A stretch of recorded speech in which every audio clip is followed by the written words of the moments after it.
Hola a todos, ¿cómo están? Bienvenidos otra vez a Epicentro. Esta es nuestra edición número 51 y como ustedes ya saben, repasamos la actualidad de lo que ocurre en Bolivia y en la región. Con nosotros, como siempre, Gregorio Lanza. ¿Cómo estás, Gregorio? Hola Jorge Luis y a toda la gente que nos ve en Bolivia y en el extranjero. Muy buenos días. El programa de hoy, el Epicentro 51, lo hemos denominado de esta forma. Hay un triunvirato en Bolivia. ¿Y por qué ese título? Hace pocas horas, pocos días en realidad, el vocero presidencial se ha manifestado públicamente y en una entrevista con El Deber habló de manera directa entre el poder que compartirían Evo Morales, Luis Arce y David Choquehuanca, y que estaría dividido en tres partes perfectamente iguales. Por supuesto, ha causado reacción desde las filas al interior del MAS. Pero estas declaraciones, ¿cómo hay que entenderlas, Gregorio? Bueno, en primer lugar, Jorge Luis, hay que analizar si efectivamente esta afirmación responde a la verdad de manera completa, responde de manera parcial. Si hay una especie de triunvirato en Bolivia o no hay ese triunvirato. Y hemos venido hablando de manera recurrente en este programa en Epicentro que efectivamente había un poder compartido, que hay una presencia de Evo Morales permanente, sistemática en el escenario político, en la disputa por el poder y que busca además introducir al interior del gabinete a gente de Evo Morales, que por otro lado descalifica a alguna otra gente. No nos olvidemos las declaraciones de Evo Morales cuando señaló que al interior del gabinete hay antievistas, incluso habló de viceministros antievistas. Y esta línea estaba marcando esa tendencia. Por el contrario, gente vinculada a Choquehuanca señalaba que estaban ingresando de manera subrepticia al gabinete gente del entorno de Evo Morales y mucho más en el servicio exterior. Podemos citar a Pari, podemos citar a Arce Catacora, que ahora lo ha mandado a la OEA, y así a diversas personalidades que forzó Evo Morales para que ingresen al gabinete. Entonces, ha habido una pugna sórdida entre Evo Morales, el gobierno de Arce y Choquehuanca. Por otro lado, las declaraciones sistemáticas, distanciadas, sí, del vicepresidente Choquehuanca, cuando dice que el mejor presidente de Bolivia ha sido el mariscal Andrés de Santa Cruz y no Evo Morales, que en realidad para la política se tiene que tener moral, que una gestión no es solo cemento, no es solo obras, le faltó decir no es solo canchas. Y esta pugna sórdida que se ha venido desarrollando está mostrando en realidad un poder parcelado. Evo Morales tiene una presencia en los movimientos sociales, ha vuelto a copar ciertos espacios cupulares. Sin embargo, todo indica que Choquehuanca tiene presencia en el altiplano de La Paz, en la zona aymara. Y alguna vez habíamos dicho, la división y la victoria de Eva Copa en la alcaldía del Alto potencia la corriente de Choquehuanca. Y finalmente, ¿qué pasa con el presidente Arce Catacora? Busca tener un perfil propio. Poco a poco ha ido andando en esa perspectiva. No nos olvidemos el día que aparece con su gorra, su polera roja, solo le faltaba un bate del Partido Socialista, recordando sus viejos tiempos y estando en una ceremonia de aniversario de ese partido. Y por otro lado, la molestia que le causó el hecho de que empresarios agroindustriales cruceños fueran a visitar a Evo Morales en el Chapare. Entonces, esto efectivamente está mostrando una tensión, una pugna sórdida entre estos tres protagonistas de lo que fue el MAS otrora y que ya nunca más va a volver a ser el MAS como era antes. Tampoco nos dice nada nuevo, pero el vocero presidencial, ¿cierto, Gregorio? Porque él la planteó y lo dice de manera textual. Choquehuanca tiene fuerza. ¿A qué se refiere cuando dice fuerza? Capital político más movimientos sociales. También habló de Evo Morales y dice Evo Morales también tiene fuerza. Capital político más movimientos sociales. Y al referirse a Luis Arce, al presidente, dice es presidente. Y solo eso. Entonces, tal vez podremos entender que no tiene ni fuerza ni respaldo, solo el cargo. Pero es presidente de un estado y tiene el aparato estatal. Y el aparato estatal es una maquinaria que te da fuerza. O sea, el saber manejar bien el aparato estatal, que posiblemente se le puede criticar al presidente de no haberlo hecho, te da mucha fuerza porque son recursos, es personal, son políticas públicas. Hay una presencia mediatizada pero importante de la ministra de la Presidencia que obedece directamente a Arce Catacora. Entonces, esos elementos están denotando que efectivamente hay datos de la realidad que corroboran esta distribución del poder. Más bien, Jorge Luis, la pregunta sería, ¿por qué lo ha dicho el vocero del presidente? ¿Sigue siendo analista político? ¿Es vocero del presidente? ¿Ha llegado a un acuerdo con el presidente para decir ello? Es posible. Porque yo creo que hay una saturación, un cansancio en el presidente de escuchar de manera permanente, de manera reiterativa, que Evo Morales toma decisiones, anuncia el aumento de sueldos o anuncia que va a haber un doble aguinaldo. Es decir, hace anuncios que no le corresponden. No será una instrucción del presidente Arce para rayar mejor la cancha y decirle, señor Evo Morales, usted lo que tiene son movimientos sociales, pero yo soy el presidente. Yo me inclino por esta hipótesis. Y a propósito de aquello, el vocero presidencial salió una vez más luego para decir que solamente Evo Morales, Luis Arce y David Choquehuanca son referencias dentro del MAS y que nunca él habló de un triunvirato de manera explícita, ¿no? De manera explícita. Sin embargo, en Santa Cruz llama la atención esta movilización. Ustedes verán en imágenes la conformación del bloque Choquehuanca. Ha aparecido el bloque Choquehuanca, demostrando también desde allá que existe toda una agrupación dentro del MAS que está a favor de David Choquehuanca de manera frontal. Y eso es llamativo.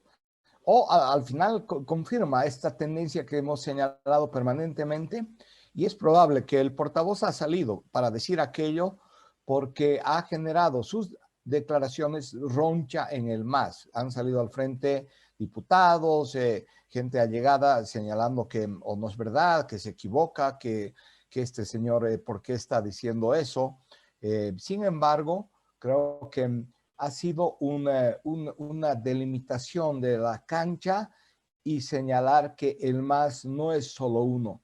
Y un elemento más, creo que este es un debate para toda la oposición, el entender exactamente qué es el MAS, porque si uno no entiende al contrincante político, muy poco va a poder avanzar. Y este creo que es un problema muy serio al interior de la oposición.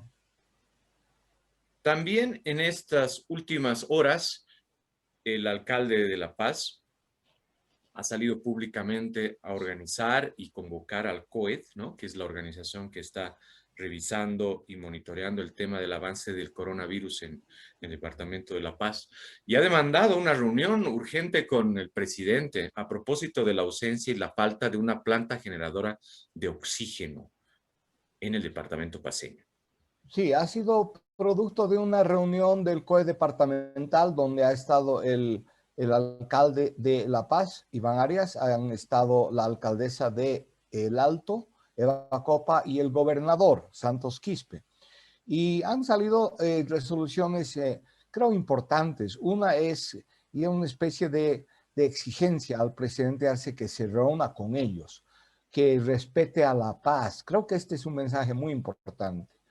que las vacunas deben llegar a La Paz en un número y en una cantidad que tengan relación con la población de La Paz. Han planteado que sea un 25% de los lotes de vacunas que vengan a La Paz y han exigido una labor conjunta con el Ministerio de Salud, con las instancias que van a permitir una mejor vacunación y agilizar ese trámite que anda muy lento.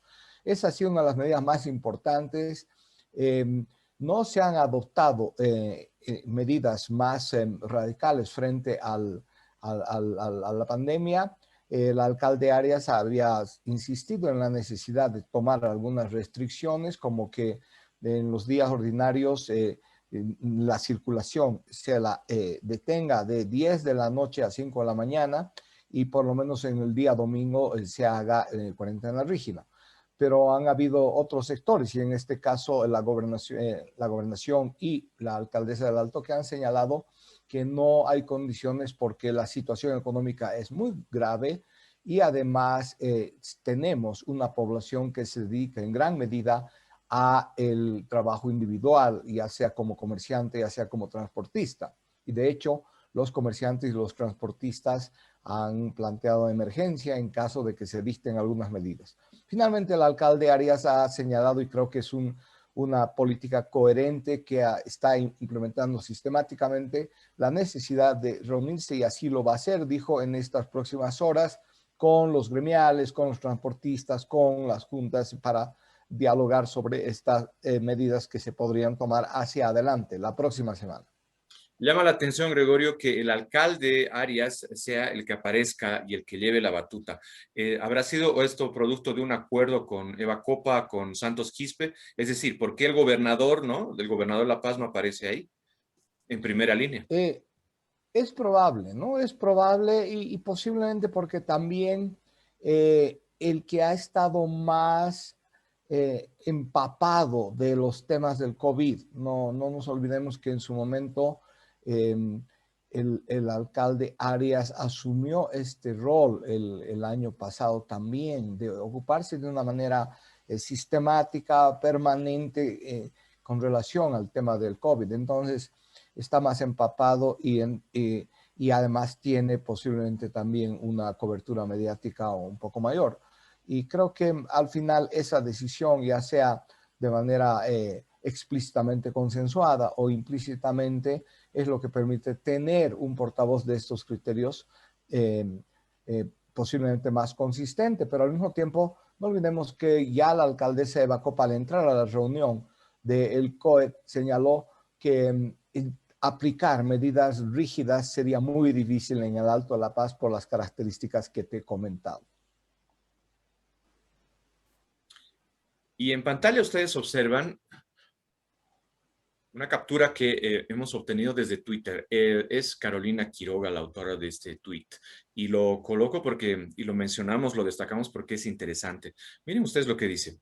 Mientras la empresa privada, la Cervecería Boliviana Nacional, estaría haciendo gestiones para la instalación de una planta de oxígeno, el gobierno nacional está con la mirada orientada a contratar un bufete en Estados Unidos para el seguimiento de juicio a Murillo. Y habla sobre las prioridades. ¿Cómo entender esto, Gregorio? Esto es No, que real. tiene toda la razón, tiene toda la razón. Creo que una falla muy comentada por diversos analistas, incluso gente vinculada a la propia administración, ha indicado que a veces y a ratos, por momentos, o otros de manera sistemática, dijeron, el gobierno se pierde en política, en la revancha, en hacer procesos, en juicios, en vez de dedicarse a la gestión. Y esto está a su modo reflejando eso. El tema de Murillo fue como un juguetito para el gobierno, pero pues tuvo impacto relativo. Y digo relativo porque primero fue la justicia norteamericana y no sus jueces ni fiscales del gobierno el presidente los que avanzaron esa investigación. La justicia norteamericana detuvo al señor Murillo y mantuvo informada a la administración boliviana, lo que ha generado un primer dato positivo y es que las relaciones estén en un tren de mejora continua, y eso es bueno para el país. Y en segundo lugar, hay un dato nuevo. El señor procurador, que es un personaje muy vinculado a Evo Morales, ha señalado que primero Murillo tendrá que cumplir su sentencia en Estados Unidos, como diciendo, olvídense de la extradición. Cuando termine la sentencia, lo vamos a hacer traer a Bolivia para que cumpla en Bolivia. Entonces, creo que no hay consistencia en muchas políticas del gobierno y están tropezando con estos problemas que no se sabe. ¿Contratan el bufete? ¿No contratan el bufete? Que a estas alturas parece insulso. Van a gastar dinero en vano. Mientras tanto, hay buenas noticias para Tarija y Potosí, porque la gobernación de Tarija y también la de Potosí ya han logrado, por lo menos, desarrollar toda la estrategia para la instalación de estas plantas de oxígeno. Y la pregunta viene entonces a continuación. Muy bien por Tarija, muy bien por Potosí. ¿Y qué pasa en el resto del país? ¿Qué pasa en Cochabamba, donde hay graves problemas? ¿Qué pasa en Santa Cruz? ¿Qué pasa en La Paz? Bueno, ¿qué pasa en La Paz? Yo agarro el guante de tu última pregunta. ¿Qué pasa en La Paz? Es una tragedia. La Paz inerme, La Paz sin planta de oxígeno, La Paz sin políticas consistentes. Y esperemos que esa falta de liderazgo en La Paz de los últimos años pueda ser llenada ahora por las figuras que empiezan a estar en el escenario. Eva Copa, Iván Arias, gente nueva de sectores jóvenes, de la diversidad que ha habido en esta elección, porque La Paz está por detrás de otros lugares en el país. Y me alegro, por otro lado, por Yuli, que ha ayudado. Yuli es el alcalde de Potosí, que ha ayudado y es una persona que sistemáticamente ha hecho acción por Potosí desde el comité cívico y ahora está de alcalde, y que es uno de los también gestores de esa planta. Pero en el resto del país estamos con colas y más colas. El alcalde Arias ha garantizado, y esa es una realidad, que haya oxígeno en La Paz, y ha señalado que va a hacer controles de precios y ha llamado a que no se especule y que la gente cuide y denuncie la especulación. Pero esta es la realidad, Jorge Luis.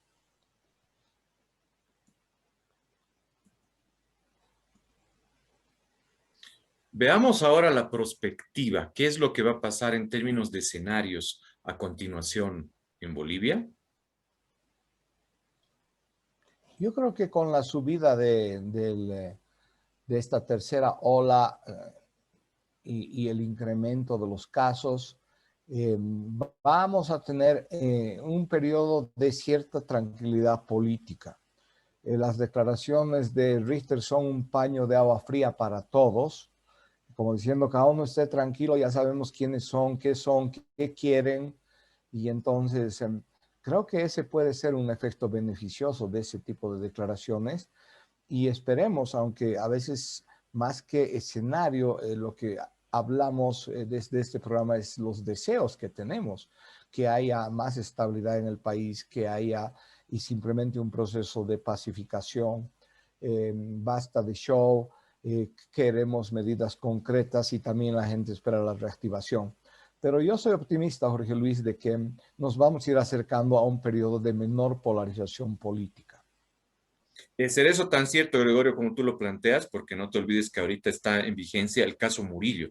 El caso Murillo todavía tiene mucha tela para cortar, ¿no? Hace poco se ha conocido que supuestamente el mismo Murillo estaría negociando algo sobre el tema de su condena, y habría preocupación al interior del MAS y del gobierno a propósito de aquello. Se están barajando internamente de manera subrepticia nuevos nombres que saldrían para unos temas de vinculación sobre el caso del lavado de dinero que involucra a Murillo. ¿Realmente están así? ¿Vamos a bajar un poco la tensión? Yo espero que sí, porque es parte del show. La justicia norteamericana en esos temas es cuidadosa. Si hay un nivel de cooperación, va a manejar los nombres con mucha reserva para hacer investigaciones, y las que saldrán en 2, 3, 4 meses. No va a lanzar así, porque es una justicia más seria, tiene gente profesional. Entonces, por eso mismo yo creo que vamos a entrar a un compás, a una meseta que está ya tan en boga hablar de mesetas por el tema del COVID. pero una meseta donde la polarización baje un poco y no tengamos picos muy altos. Vamos ahora al panorama regional. ¿Qué está pasando en el Perú?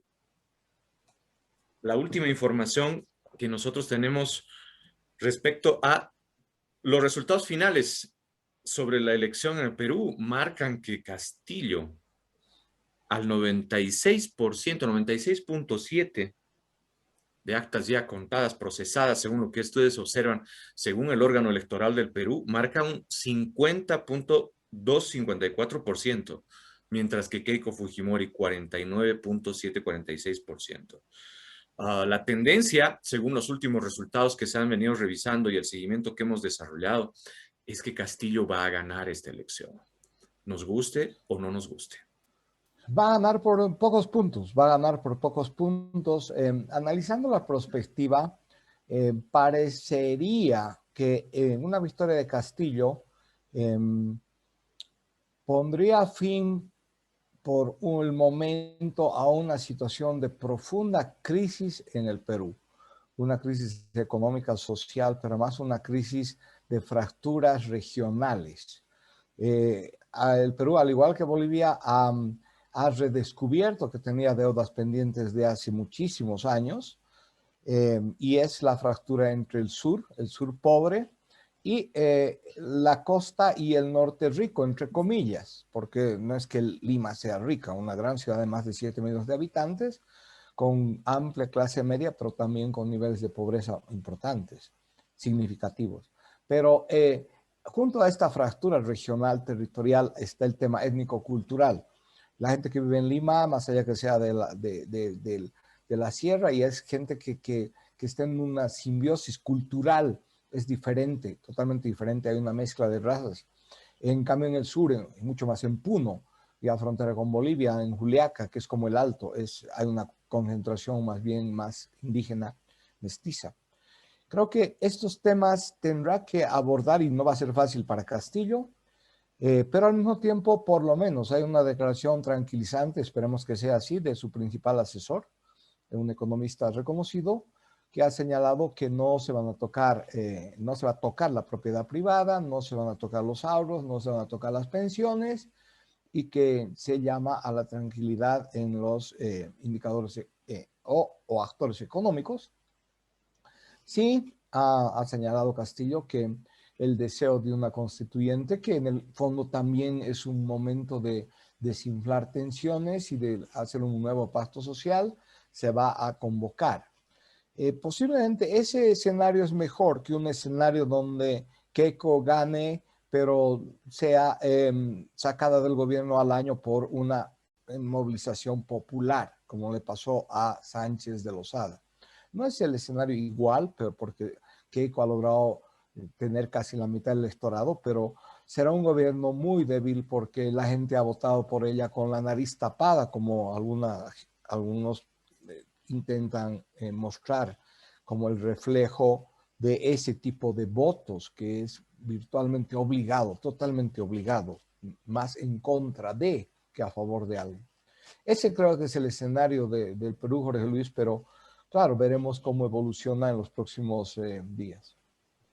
Y a propósito de aquello, Keiko Fujimori ya se ha pronunciado públicamente y ha mencionado indicios de fraude e irregularidades en torno a este último balotaje en el Perú. Keiko Fujimori estaría anunciando como que existiría indicios de fraude. ¿Es una mala perdedora? ¿Está anunciando su derrota adelantada? Creo que lo último, está anunciando su derrota, y como hacen los malos perdedores de indicios de fraude, cualquiera podía ganar, pero y en el conteo los votos que vienen del sur, de las zonas más alejadas, le han dado una ligera ventaja.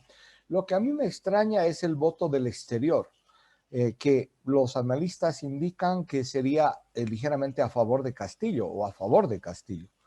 Y es una pregunta interesante, es la gente migrante que ha salido a trabajar del Perú al exterior, posiblemente es gente de origen mestizo indígena, gente de sectores pobres, y entonces pues está hastiado de los politiqueros corruptos que han gobernado el Perú en los últimos 20 años. Y en pantalla ustedes están observando esta imagen que es muy buena. La publica BBC Mundo recientemente.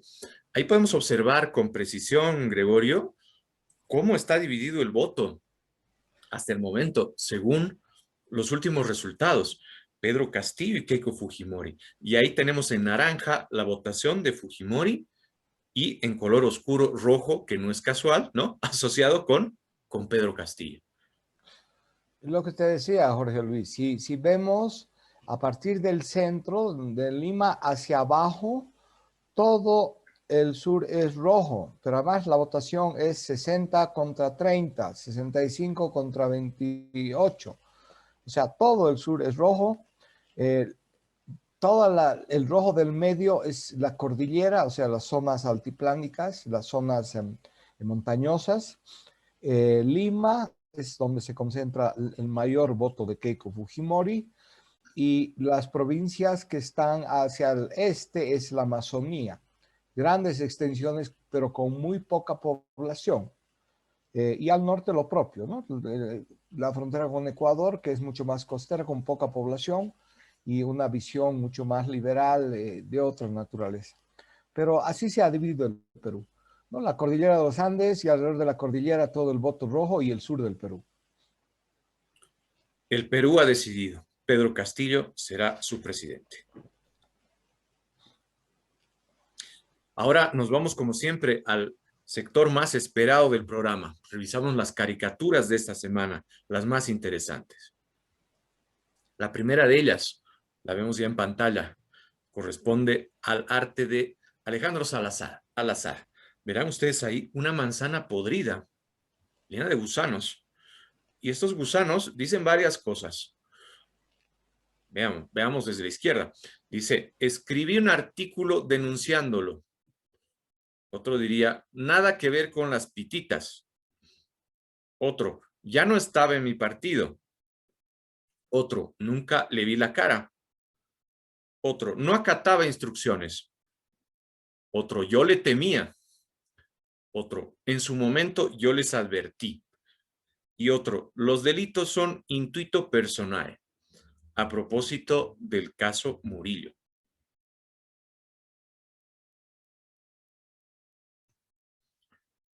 En pantalla la siguiente caricatura que revisamos corresponde al arte de Abecor, de Abel Bello Córdoba. Miren ustedes, habla del oxígeno, lo que está faltando en estos días en Bolivia, sobre todo en departamentos como La Paz, de manera urgente. Y está partida la palabra, ¿no? Oxígeno, y el no está caído, porque es lo que falta, no tenemos en estos momentos, carecemos de oxígeno. Y miren ustedes la sombra que hay a la izquierda.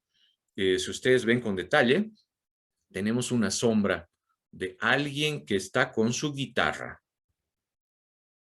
Es nada más y nada menos la sombra del presidente Luis Arce. Y finalizamos nuestra revisión de las caricaturas con este arte que también corresponde a Abecor. Miren ustedes, en palabras gigantescas, ¿no? Como un monte azul con el término fraude a propósito de las últimas elecciones del 2019. Y encima del fraude hay una persona que es el ministro Lima. Y él dice, con un globo que lo acompaña, ¿no? No hay evidencias. Y miren, además de interesante cómo es el arte de Abecor, él sería como un muñequito, un títere a cuerda. Y su cuerda, por supuesto, es de color azul.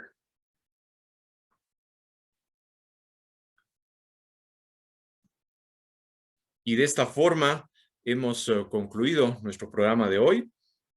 Gracias por acompañarnos, gracias por seguirnos en el Epicentro 51. Si a ustedes les ha gustado lo que han observado, pues recuerden que pueden suscribirse al canal y acompañarnos dentro de 7 días, donde estaremos revisando otra vez lo que ocurre en Bolivia y en la región.